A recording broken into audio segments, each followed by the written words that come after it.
Hey guys, today I'm gonna talk about reverse culture shock and how it affects life after exchange.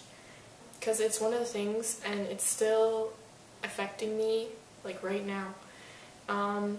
So I wanted to just kind of talk about this before I started with anything else.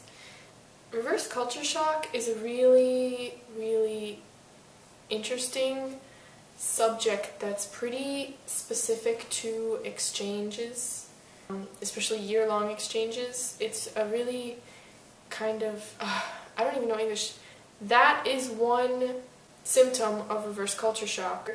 Your home language is completely like butchered. After you've lived in a country for so long and you've developed and you've gotten used to speaking in their language, you kind of lose your ability to speak properly in your original language, which is your native language. That's the word I was looking for. Like, when I first got back from Japan, I did not at all know what was going on. That's why it's called reverse culture shock. It's a huge shock, especially when you come back from a country so different from... I live in the United States, if anyone hasn't figured that out already. I know I've never said it, but I do. I live in the United States. And from going from a country like Japan, which is so different from pretty much any other country in the world. Reverse culture shock is especially strong because in Japan it's pretty isolated. You don't hear a lot about other countries while you're there. So it's pretty specific to that country and it's pretty isolated in terms of news. So I got back and I guess you could say the first thing I noticed was the people, how different the people were. How is it that some people in America, they don't take care of themselves and they're not very healthy, you could say? Because in Japan, the food there is very healthy and everybody kind of lives a healthy lifestyle. And some people, and I got back to America and I was shocked of how some people just kind of let themselves go and they don't care what it's not at all not even dieting, right? Japanese people, it's not oh they're constantly dieting. It's just that they eat healthier, they sleep more, it seems, they have just a healthier lifestyle, whereas some people, I don't know, it was just a difficult concept for me to understand when I got back. Another part of reverse culture shock is you get used to, before the language I was saying, you get used to hearing your host country's language so much that I got back to America and all of a sudden English, my Japanese level had gotten quite good at the end of the exchange year, so I would say around June and July I was speaking rather fluently and stuff, and then to come back and then all of a sudden hear your native, your language, English, I was kind of just the brain, it takes a while for your brain to comprehend and kind of change the way you think. Because when I was in Japan, I started thinking in Japanese, because Japanese grammar is completely switched from English grammar. So when I spoke English back home, my grammar was completely wrong. I would speak in the weirdest sentences, kind of like Yoda, I guess you could say. I spoke like Yoda for a while. Another part of reverse culture shock is while you're away in your host country, in Japan, you learn all the good things about that country, and a lot of people fall in love with their country, their host countries, and they think that it's the best. But you also learn the bad things about the host country. And I know people are oh my god, there's bad things about Japan, and yes, there's bad things about every country.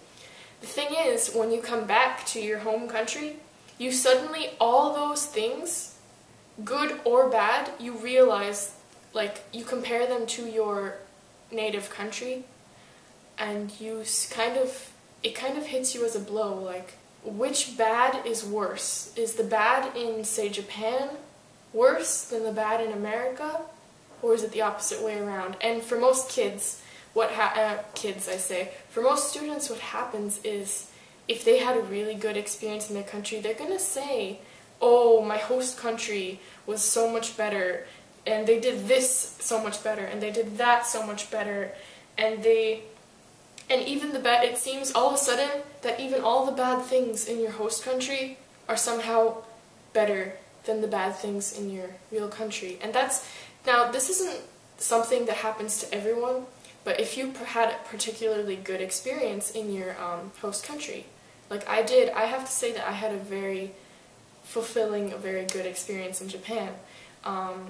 And it's just that some things everybody takes differently. So my experiences and my reverse culture shock will not necessarily be the same for every student. And if you experience it yourself, it's not necessarily going to be the same thing. Another part of reverse culture shock is you are going to want to talk about your exchange all the time. For the first 3 months, and even now, I bothered a lot of my friends. I would not stop talking about Japan.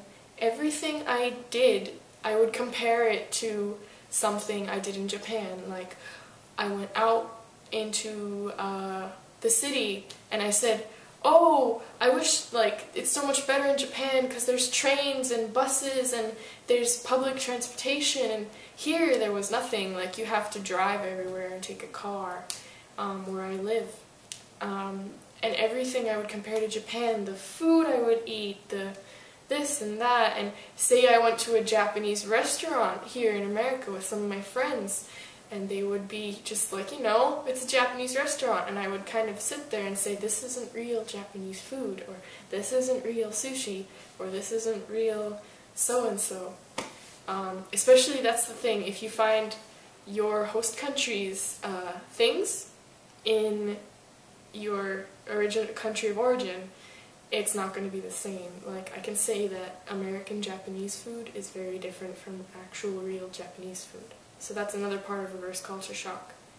And then, continuing on the subject of friends, while you are away on exchange, you change a lot. You change, like, you can't even imagine how much you change until you've come back from your exchange, and then you hang out with your family or your friends, and you realize kinda the same things that you used to like before you went on exchange, or the same things you thought were funny, or the things you thought were interesting. Some of those things you are not going to find funny, you're not going to find interesting anymore. You're going to be like, you'll sit and think, wow, my family hasn't changed much, like they're still the same. Or there might be the other case where my family's really changed and I don't know what to do. In my case, I have to say that nothing really changed with my family, which is good. I mean, I like my family the way it is, but then there's things like you feel grown up, but say your family doesn't treat you like a grown up specifically, so you're kind of like fighting the urge to say, you know what, I'm different now. I'm not the same person I used to be. And once again, every student goes through this in a different way. As personal experiences, as far as reverse culture shock go, Rotary had a rebound orientation for students who came back from their countries about a week after I came back from Japan, so I was still jet lagged and I was still kind of like, what's going on? Like, I don't understand English anymore. And I mince words constantly in English, so if I'm in these videos and there's going to be a lot of editing and cutting out because I can't say things correctly, I can't think of words in English, I can't do a lot of things. And when we had that rebound orientation, some of the kids had been back from their host countries for 2 months already, and I had only come back that week, so I was really like freshly off the plane. And the common consensus between returning exchange students is that our country of origin is not as good as our host countries, and we were all kind of really bummed out. And I have to say, it was a pretty sad sight to see all these students just be like, I don't want to be here, I want to go back, I don't want to be here right now. So there's a lot to do with reverse culture shock, and Rotary itself prepares you for culture shock very well. I have to say, reverse culture shock for me has been a lot worse, a lot harder on me than my actual culture shock when I got to Japan. Rotary can prepare you for culture shock, and they do tell you about reverse culture shock, but it's not really something you can prepare for. I thought that it would be like, oh yeah, I'm going to get reverse culture shock and it'll be fine. But it turns out that, I'm not going to say it's not fine, but reverse culture shock kind of takes you by surprise of how things have changed and how things are different. And it's kind of like, it's a different experience for everyone, and reverse culture shock is pretty intense because it doesn't ever go away. You slowly get used to the things back here. Like, I'm pretty used to being in America. I'm used to talking English all the time, even though I speak Japanese constantly with my professor and my host family on Skype. And it's just, you get used to being back over time, but it does take time, and it takes a different amount of time for everybody. At the end, reverse culture shock, it is a part of your exchange, and it is something that you're kind of going to have with you forever. When you become an exchange student, it's a package deal.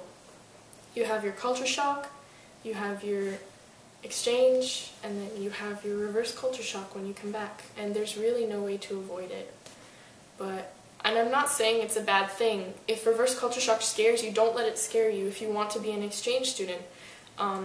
It's just something that you have to take in stride. You have to deal with it when you get to it. You can't really prepare yourself. Like, when I was the last week I was in Japan and I was getting ready to leave, you're too busy getting ready, and you're too busy saying goodbye to people to prepare yourself for reverse culture shock. So, like, I came back from Japan, and cars and trucks are so much bigger here in America than in Japan. Like, everything is smaller, the streets are smaller.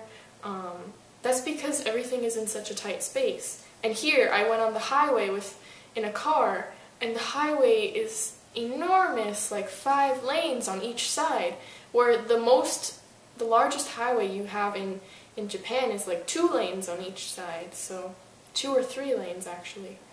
And then it's just, I'm used to having buildings crowded together in Japan, and just like Japanese style houses, I was used to seeing that whole year, and I got back and I was like, these buildings are really different.